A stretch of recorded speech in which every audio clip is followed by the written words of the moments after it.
PEPCAST Episode 5, How Mid-Market Plans Can Save Money and Time on Their 401k Plan Audits. Hi, everyone.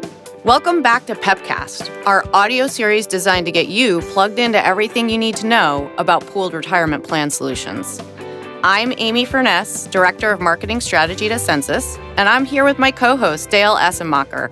Dale is a Vice President and Pooled Plan Specialist at Ascensus, and he's been focusing on pooled plan solutions for more than a decade. Dale, we've got another good topic to cover today, so you ready to get started?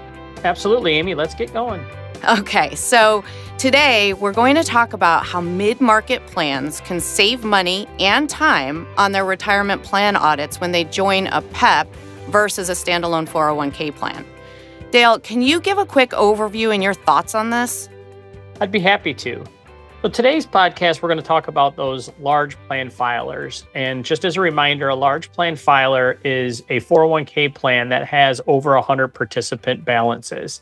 This has changed recently with legislation. Before, if you had 100 eligible participants, you were considered a large plan filer, and they changed the regulations. So now it's 100 participant balances in your retirement plan makes you considered a large plan filer, which means you are subject to an individual annual retirement plan audit. Retirement plan audit, it takes a little time and it costs a little bit of money.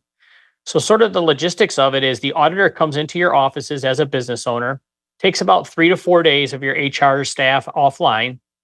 They're asking for a lot of information for you to gather as an HR firm or HR department.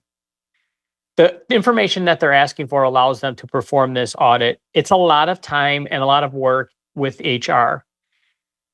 The work can be perceived as an underlying cost for the employer because HR is offline and there's a lot of hours spent working with the auditors.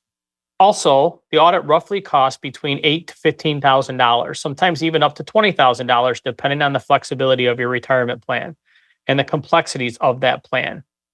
Again, as a reminder, this audit is only required for employers with 100 participants in their plan, large plan filers. Moving into a pooled employer plan, your single plan audit requirement actually goes away because the PEP itself is audited once it has 100 participants in aggregate. And the time and cost that you would normally spend as a single business owner with the auditors is now spread across the entire PEP. The audit costs actually get spread across the PEP, whether you were a large plan filer or you weren't a large plan filer coming into the pooled employer plan. Now, Dale, based on a lot of our discussions, the one thing that I do know is that no one likes an audit. So PEPs just seem to make much more sense. If I were a business owner, I know I'd much rather have that cost spread out among other employers. Plus, thinking about the time requirements and the complexity, I mean, time equals money for a business owner, right? 100%. And that's exactly when it comes down to the audit. With an auditor coming into your office as a business owner and the hard dollar cost of the audit, it does cost a lot of money, both indirectly and directly. In the PEP, the PPP, the pooled plan provider, is actually now in charge of coordinating the audit and working directly with the auditors. So that HR department is no longer out of pocket for a week or so at a time, and the PPP is the one who spends time with that auditor. The PPP may ask and or the auditor may ask questions or want some additional information from a few random adopting employers within the PEP. But the time that they spend gathering that information is far less than they would spend if that auditor was in their office for 4 or 5 days at a time.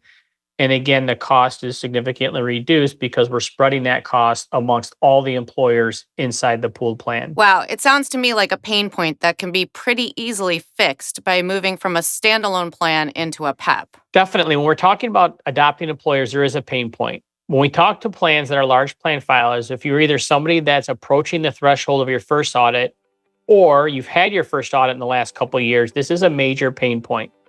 They don't like it. It's expensive. It takes a bunch of time. But even plans that have been audited for 4, 5, 10, 15 years, if you approach that large plan filer as an advisor, talk to them about the efficiencies of the way the audit goes away versus what you have to do as a standalone plan when you're in a PEP, it's a very easy conversation and usually ends up in a success of them wanting to join the PEP versus an individual 401k plan. Great stuff as always, Dale. Thank you. I really appreciate your time. Let's end today by reminding our audience where they can go if they have any questions or who they can talk to for more information about PEPs. As always, you can get information on our website, www.ascensus.com. Under the retirement tab, there's a whole MEP and PEP landing page. There's a ton of information out there you can read through. But of course, at any time, you can reach out to the sales team at Ascensus or myself or anybody on the pooled plan team. And that does it for another PEPCAST. On behalf of my co-host, Dale, thanks for tuning in. Talk to you next time.